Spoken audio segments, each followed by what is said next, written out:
Assalamualaikum warahmatullahi wabarakatuh. Saya Lela Lestari dengan NIM 2020-2016. Di sini saya akan memaparkan materi tentang kajian bahasa Arab. Langsung saja pada materi yang pertama, yaitu tentang faslun waladil yutubilu sholat. Baik, langsung saja pada materi yang pertama, yaitu tentang pengertian sholat. Sholat menurut bahasa itu berarti doa. Sedangkan menurut istilah syara ialah satu macam ibadah yang terdiri dari beberapa bacaan dan perbuatan yang diawali dengan takbiratul ihram dan diakhiri dengan salam. Asalah atau sholat diambil dari kata asilah atau hubungan, karena dengan mendirikan sholat, roh seorang mukmin pada dasarnya sedang berhubungan dengan penciptanya. Selanjutnya yaitu tentang perkara yang membatalkan sholat. Yang pertama, berhadas. Maksudnya berhadas ini bila seseorang mengalami hadas besar atau kecil, maka batal pula sholatnya, baik terjadi tanpa sengaja ataupun secara sadar. Yang kedua yaitu terkena najis baik badan pakaian atau tempat sholatnya. Yang ketiga yaitu dengan sengaja berbicara yang bukan untuk kemaslahatan sholat.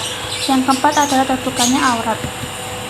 Yang kelima yaitu tentang mengubah niat atau misalkan ingin memutuskan sholat.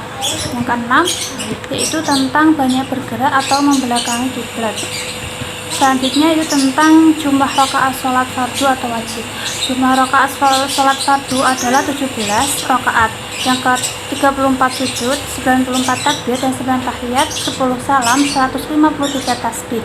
Jumlah rukun dalam sholat ada 126 rukun, sholat subuh 30 rukun, maghrib 42 rukun, sholat 4 rakaat ada 54 rukun. Barang siapa yang tidak mampu berdiri dalam sholat fardu, maka boleh sholat duduk. Yang tidak mampu duduk boleh sholat tidur atau sholat miring. Maksudnya itu tentang perkara yang tertinggal dalam sholat. Perkara yang tinggal dalam sholat ada 3 macam, yaitu fardu, sunnah, dan hayah. Adapun fardu yang tertinggal tidak perlu mengganti apabila murni karena lupa, tetapi apabila ingat dan waktunya dekat maka harus dilakukan dan sujud sahwi. Sedangkan sunnah yang tertinggal tidak perlu mengulangi apabila sudah melakukan hal yang fardu, akan tetapi hendaknya melakukan sujud sahwi. Sedang haiyah yang tertinggal tidak perlu mengulangi dan sujud sahwi. Apabila ragu dalam jumlah rakaat sholat, maka dapat dilakukan berdasarkan rakaat yang yakni yaitu yang paling sedikit dan hendaknya sujud sahwi. Sujud sahwi itu sunnah dan dilakukan sebelum salam. Selanjutnya yaitu tentang waktu diharamkannya sholat sunnah. Yang pertama, mulai terbit matahari sampai naik seukuran 1 tombak. Yang kedua, apabila matahari berada pada posisi tengah langit atau istiwa Syam, maka haram dan melakukan sholat sunnah kecuali pada istiwa hari Jumat. Yang ketiga yaitu mulai tampaknya cahaya kuning sampai terbenamnya matahari, dan setelah sholat subuh sampai terbitnya matahari. Yang keempat, setelah sholat asar sampai terbenamnya matahari meskipun telah dilakukan dengan cara jamak takdim.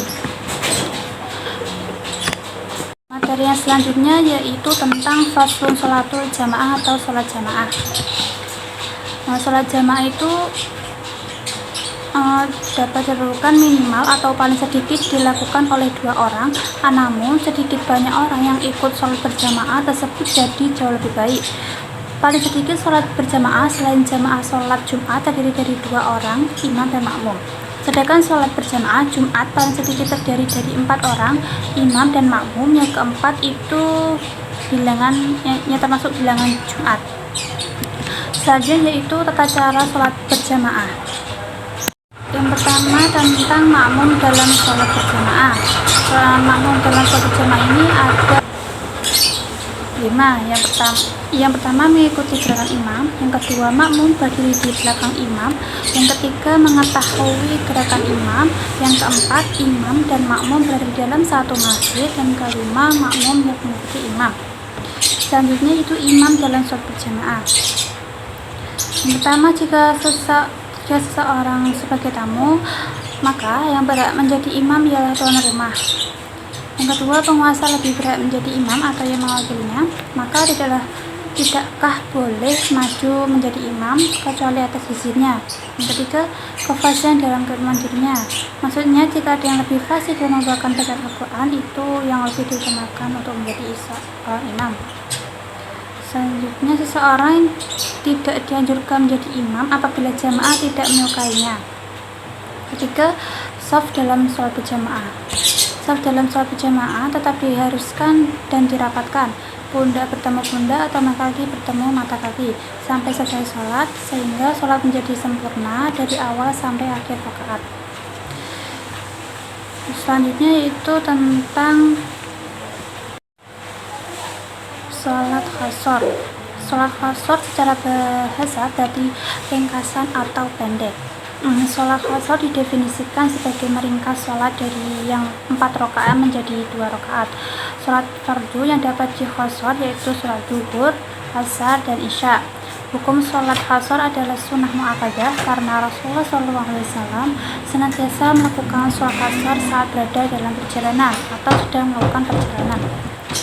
Selanjutnya yaitu syarat diperbolehkan sholat qashar. Boleh bagi musafir untuk mengqashar sholat 4 rakaat menjadi 2 rakaat dan 5 syarat dengan 5 syarat. Yang pertama, bukan perjalanan maksiat. Yang kedua, jarak yang ditempuh mencapai 60 farsak. Yang ketiga, sholat 4 rakaat. Yang keempat, niat qashar saat takbiratul ihram atau takbir pertama. Yang kelima, tidak bermakmum pada orang mukmin. Selanjutnya yaitu tata cara sholat qashar. Yang pertama, berniat sholat qashar. Yang kedua, takbiratul ihram. Yang ketiga, melakukan sholat zuhur, asar, dan isya 2 rakaat dengan 1 kali salam hingga selesai. Selanjutnya yaitu tentang pengertian sholat Jumat. Sholat Jumat adalah sholat 2 rakaat yang dilakukan di hari Jumat secara berjamaah setelah khutbah Jumat setelah masuk waktu zuhur. Sholat yang terdiri bukan sholat zuhur yang diringkas. Dan sholat ini seperti sholat lainnya dari segi rukun, syarat, dan adab-adabnya. Akan tetapi untuk dapat melakukan sholat Jumat berjamaah, jumlah yang hadir harus minimal 40 orang yang dilakukan di dalam masjid atau sebuah bangunan yang dapat menampung banyak jamaah. Materi selanjutnya yaitu sholat hari raya, sholat kusuf, dan sholat istisqa. Pasal tentang sholat hari raya.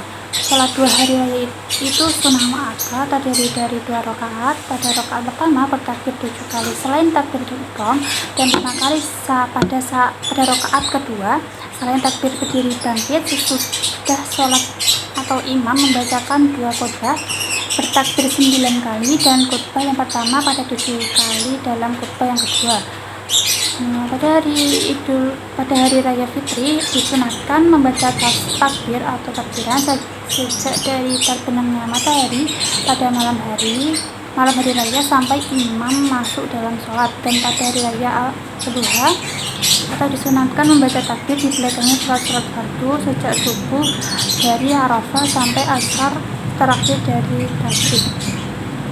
Selanjutnya yaitu cara menjalankan sholat id. Pertama, ketika imam sampai di masjid, murafi segera berdiri untuk memberikan aba-aba dimulainya sholat. Yang kedua, imam segera menunjuk mihrab atau tempat imam, lalu niat sholat disertai takbiratul ihram. Yang ketiga, dilanjutkan membaca sholat iftitah, kemudian melakukan takbir sebanyak 7 kali pada rakaat pertama dan 5 kali pada rakaat kedua. Yang keempat, dilanjutkan membaca tawaf, sholat al-fatihah, dan sholat yang disunahkan seperti sholat khaf atau al-alaq pada rakaat pertama dan sholat al-qamar atau sholat al-khasyiyah pada rakaat kedua. Selanjutnya itu cara menjalankan sholat id. Yang selanjutnya yaitu berdiri untuk memberikan aba-aba. Dimulainya khutbah sesuai dengan membaca sholawat sambil menyerahkan tongkat. Selanjutnya setelah itu khotib menuju mimbar khutbah, kemudian mungkin membaca doa. Khotib mengucapkan salam, kemudian duduk. Khotib melaksanakan khutbah pertama. Selesai khutbah, khotib duduk sejenak, disusul maroki membaca sholawat. Selesai duduk, khotib melanjutkan dengan khutbah kedua sampai selesai. Nah, selanjutnya itu pengertian tentang sholat khusuf atau sholat gerhana. Dalam istilah fuqaha, dinamakan khusuf yaitu hilangnya cahaya matahari atau bulan atau hilangnya sebagiannya dan berubah cahaya yang mengarah ke warna hitam atau gelap. Kalimat khusuf semakna dengan kusuf. Ada pula yang mengatakan khusuf adalah gerhana matahari, sedangkan khusuf adalah gerhana bulan. Hanya itu tentang hukum sholat khusuf atau sholat gerhana. Para ulama berbeda pendapat tentang hukum sholat khusuf. Kebanyakan ulama berpandangan bahwa hukumnya adalah sunnah atau muakkad atau yang ditekankan. Ulama yang lain berpendapat bahwa sholat khusuf hukumnya wajib.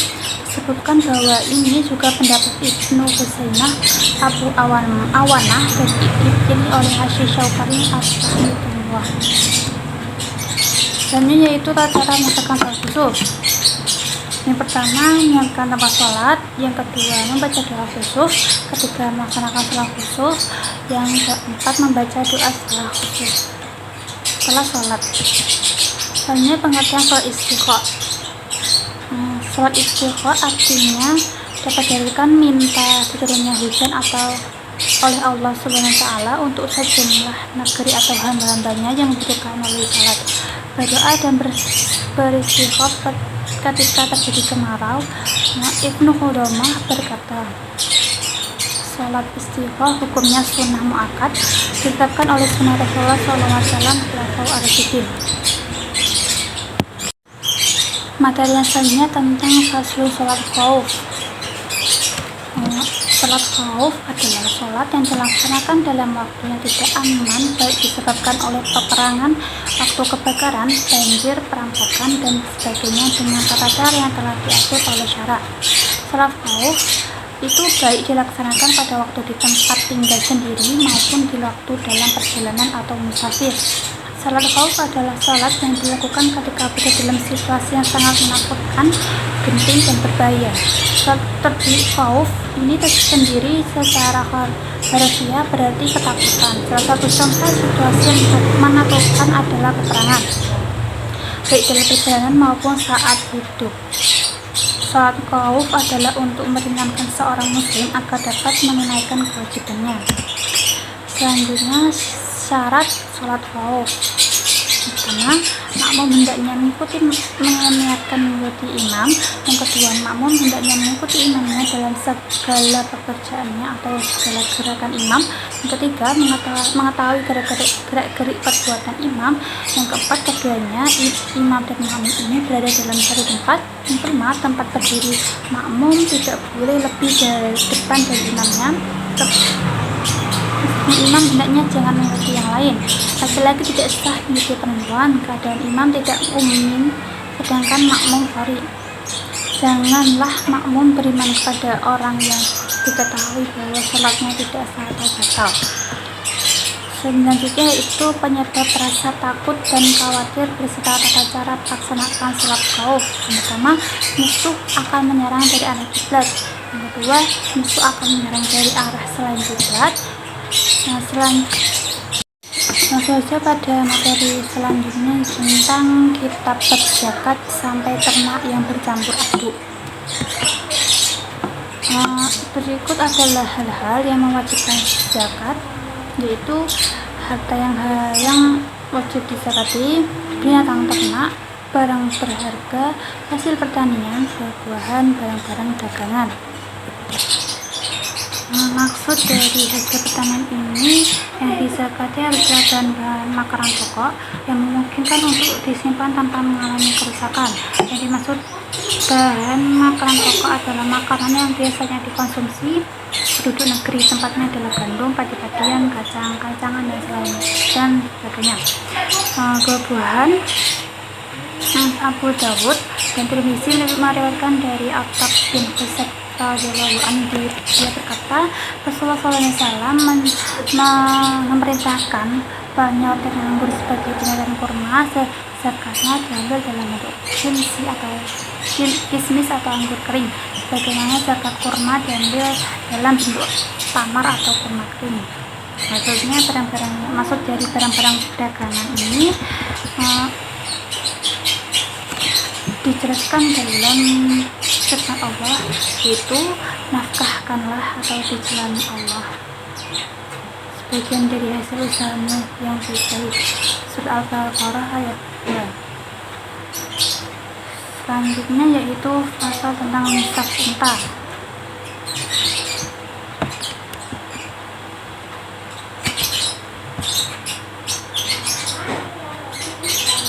Permulaan nisab unta adalah 5 ekor. Dalam 5 ekor ini dikeluarkan zakat 1 kambing. Dalam 10 ekor atau unta dikeluarkan 2 kambing. Dalam 15 ekor unta dikeluarkan 3 kambing. Dalam 20 unta dikeluarkan 4 kambing. Dalam 25 unta dikeluarkan 1 ekor anak unta atau berumur 1 tahun lebih. Dalam 30 unta dikeluarkan 1 ekor anak unta berumur 2 tahun lebih. Dalam 46 unta dikeluarkan 1 ekor anak unta berumur 3 tahun lebih. Dan 61 unta dikeluarkan 1 anak unta berumur 4 tahun. Dalam 61 unta dikeluarkan 1 ekor anak unta berumur 4 tahun. Dalam 76 unta dikeluarkan 2 ekor unta berumur 2 tahun. Dalam 91 unta dikeluarkan 2 ekor unta berumur 3 tahun. Dalam 121 unta dikeluarkan 3 ekor berumur 2 tahun. Selanjutnya di dalam setiap 40 ekor unta dikeluarkan zakatnya 1 ekor anak unta yang berumur 2 tahun lebih. Dan tiap-tiap 50 ekor zakatnya itu 1 ekor anak berumur 3 tahun yang lebih. Selanjutnya pasal tentang nisab sapi. Permulaan sapi itu 30 ekor. Untuk jumlah ini zakatnya 1 ekor sapi atau anak sapi jantan yang berumur 1 tahun dan masuk tahun kedua. 40 ekor sapi adalah 1 ekor musinah atau anak sapi betina yang berumur 2 tahun masuk tahun ketiga, dan beginilah seterusnya, kiaskanlah. Selanjutnya pasal tentang nisab kambing. Permulaan nisab kambing adalah 40. Zakatnya adalah 1 ekor kambing jazah yang telah ditanggal gigi serinya. Boleh juga yang berumur 1 sampai 2 tahun meskipun belum copot gigi serinya, atau 1 ekor kambing betina tajamnya yang telah ditanggal gigi serinya, atau boleh juga berumur 2 sampai 3 tahun meskipun belum tanggal gigi serinya. Untuk 121 ekor kambing zakatnya 2 ekor kambing atau dengan keadaan gigi atau umur seperti di atas. 201 kambing zakatnya 3 ekor kambing dengan keadaan gigi atau umur sebagian di atas. Kemudian untuk seterusnya bagi tiap-tiap ekor zakatnya 1 ekor kambing. Selanjutnya itu tentang pasal ternak yang bercampur aduk.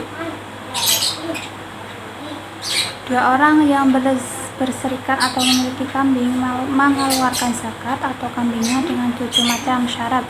Pertama, jika tempat menyimpan ternak itu 1, 2 tempat melepaskannya 1, 3 tempat menggembalanya 1, 4 pejantannya 1, 5 tempat minumnya 1, 6 pemerahnya 1, 7 tempat pemerahannya 1. Selanjutnya materi yang selanjutnya itu tentang nisab zakat emas atau sebelum berpuasa. Zakat emas dan perak. Nisab emas adalah 20 miskal atau 96 gram. Untuk jumlah ini zakatnya seperempatnya 1/2,5%, yaitu sama dengan 1/2 miskal. Untuk melebihinya atau dizakati menurut perhitungan nisab perak adalah 200 dirham atau 200 talen atau 672 gram. Untuk jumlah ini zakatnya seperempatnya 1/10 atau 2,5%, yaitu sama dengan 5 dirham. Untuk selebihnya atau dizakati menurut perhitungannya. Untuk perhiasan emas perak yang mengubah atau diperbolehkan tidaklah wajib dizakati. Selanjutnya itu tentang definisi zakat emas dan perak. Emas dan perak adalah sesuatu yang dijadikan mata uang. Pengertian tersebut merujuk pada ada ilat emas dan perak, yaitu nama yang berkembang dalam luput. Maksudnya emas dan perak bisa menjadikan profit jika diinvestasikan. Setiap yang kertas sebagai alat tukar atau mata uang, emas dan perak, kedua barang tersebut bisa dijadikan modal investasi, sehingga emas sama perak dan zakati. Begitu pula emas dan perak yang digunakan untuk hal dilarang. Selanjutnya yaitu hikmah kewajiban zakat emas dan perak. Yang pertama, uang itu harus berputar, harus menjadi modal sehingga memberi manfaat dan benefit profit pelaku dan masyarakat sekitar. Yang kedua, ini para hartawan yang memiliki uang emas dan perak tetapi tidak memutar sebagai modal dan sejenisnya. Selanjutnya yaitu nisab zakat emas dan perak. Nisab zakat perak ini dijelaskan dalam hadis Rasulullah SAW yang artinya di bawah 5 hawiyah emas tidak wajib zakat. Dari aspek fakir, warik atau warak itu maknanya adalah dirham yang dicetak, maka ini sesuai dengan syariat Al-Quran dalam surat Al-Kahfi ayat 19 yang artinya, maka suruhlah salah seorang di antara kamu pergi ke kota dengan membawa uang perakmu, juga sebagaimana disebutkan dalam kitab tulisan Arab. Dan yang selanjutnya tentang hisab emas, bagaimana yang dijelaskan bahwa mata uang emas itu populer yang digunakan pada masa Rasulullah SAW. Menjelaskan tentang nisab zakat emas itu tidak sekuat hadis yang menjelaskan nisab zakat perak. Selanjutnya tentang pengertian puasa. Salah satu dari 5 pilar Islam adalah menjalankan ibadah puasa, seperti halnya dengan aspek-aspek lainnya dalam Islam, seperti menyatakan 2 kalimat syahadat, melakukan sholat, menunaikan zakat, dan menjalankan ibadah haji. Jika puasa dilakukan sesuai dengan petunjuk yang telah ditetapkan oleh Allah, maka itu akan berperan dalam membentuk fungsi kehidupan bagi seseorang. Selanjutnya, hal yang membatalkan puasa, yang pertama membatalkan itu berpuasa, makan dan minum, sentuhan tubuh, simak, misalnya jalan bernafas. Baik, sekian materi yang saya sampaikan, semoga bermanfaat. Wassalamualaikum warahmatullahi wabarakatuh.